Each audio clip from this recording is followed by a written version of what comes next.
Welcome back to our YouTube channel psycho cricket. അപ്പം ഇന്ന് IPL 2025 18ാം എഡിഷൻ്റെ തുടക്കമായിരുന്നു. അതിൽ ആദ്യത്തെ മത്സരം എന്ന് പറയുന്നത് RCB വേഴ്സസ് KKR പോരാട്ടമായിരുന്നു. എന്തുകൊണ്ടും RCB ക്യാപ്റ്റൻ രജത് പട്ടീദാറും KKR ക്യാപ്റ്റൻ അജിങ്ക്യ രഹാനെയുമായിരുന്നു. ടോസ് വിൻ ചെയ്ത RCB captain Rajat Patidar fielding തിരഞ്ഞെടുക്കുകയായിരുന്നു.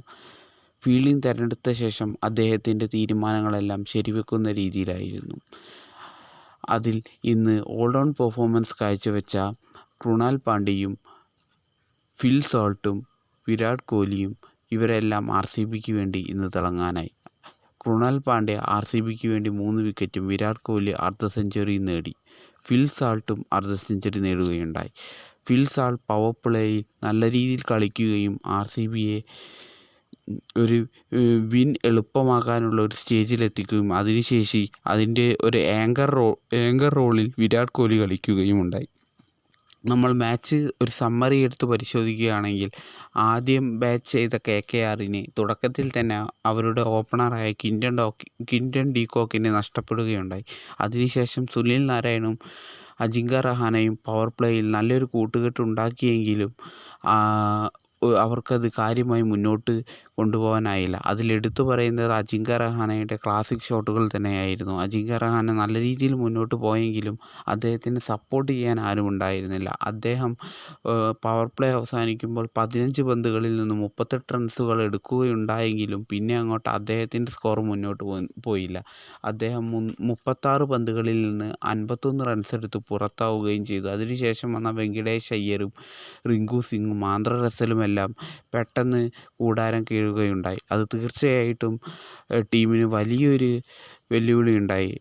Venkatesh അയ്യരെ 23.25 കോടി കൊടുത്താണ് അവർ സ്വന്തമാക്കിയിരുന്നത്. പക്ഷേ അദ്ദേഹത്തിൻ്റെ കയ്യിൽ നിന്നുള്ള പ്രകടനം വളരെ മോശപ്പെട്ട രീതിയിൽ തന്നെയായിരുന്നു ഇന്ന് അദ്ദേഹം ബാറ്റ് ചെയ്തത്. 10 പന്തുകളിൽ നിന്ന് 12 റൺസ് മാത്രമാണ് അദ്ദേഹത്തിന് സ്കോർ ചെയ്യാനായത്. അതുപോലെ തന്നെ റസലാണെങ്കിൽ 4 റൺസ് 3 ബോളുകളിൽ നിന്നും റിങ്കു സിങ്ങും ചെറിയ സ്കോറിൽ തന്നെ പുറത്താവുകയും ചെയ്തു. ഇത് തീർച്ചയായിട്ടും ടീമിനെ പ്രതികൂലമായി ബാധിക്കുകയും 200-ന് മുകളിൽ സ്കോർ ചെയ്യേണ്ട KKRനെ RCBക്ക് 174 റൺസിൽ തളച്ചിടാനുമായി.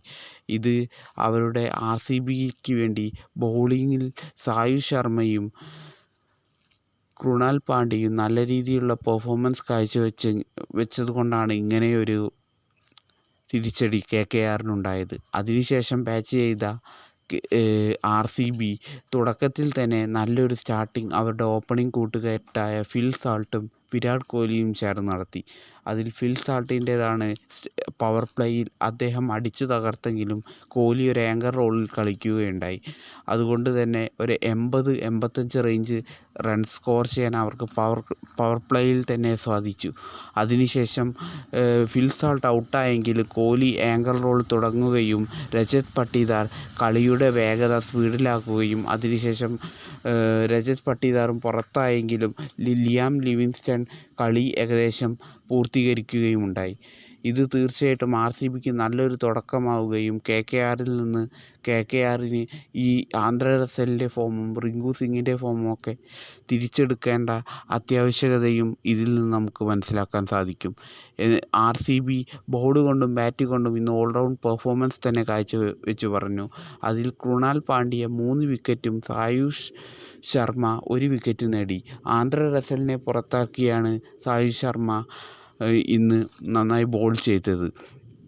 അതുപോലെ തന്നെ വരുൺ ചക്രവർത്തിയുടെ ബോളിംഗ് നമ്മൾ പരിശോധിച്ചാൽ തീർച്ചയായിട്ടും അദ്ദേഹം നല്ല രീതിയിൽ ബൗൾ ചെയ്തെങ്കിലും ഒരു ഓവറിൽ അദ്ദേഹത്തിന് 21 റൺസ് വഴങ്ങേണ്ടി വന്നു. അത് ഇന്ത്യയുടെ സെൻസേഷണൽ ഒരു മിസ്റ്ററി സ്പിന്നറായിരുന്നു വരുൺ ചക്രവർത്തി. പക്ഷേ KKRന് വേണ്ടി അദ്ദേഹത്തിന് ഇന്ന് തിളങ്ങാനായില്ല. 4 ഓവറിൽ 1 ഓവർ മാത്രമാണ് അദ്ദേഹത്തിന് നന്നായി ചെയ്യാൻ കഴിഞ്ഞത്. ഈ കഴിഞ്ഞ ചാമ്പ്യൻ ട്രോഫിയിൽ നല്ല രീതിയിൽ ഇന്ത്യക്ക് വേണ്ടി ഏറ്റവും കൂടുതൽ വിക്കറ്റ് നേടിയ 2ാമത്തെ താരമായിരുന്നു വരുൺ ചക്രവർത്തി. എന്തായാലും ഇന്നത്തെ പെർഫോമൻസ് നോക്കുകയാണെങ്കിൽ KKRനേക്കാൾ നല്ല രീതിയിൽ കളിച്ച RCB തന്നെയായിരുന്നു. ഇന്ന് 173 റൺസ് ടാർഗറ്റ് ചെയ്ത RCB 16.2 ഓവറിൽ കളി ജയിക്കുകയുണ്ടായി.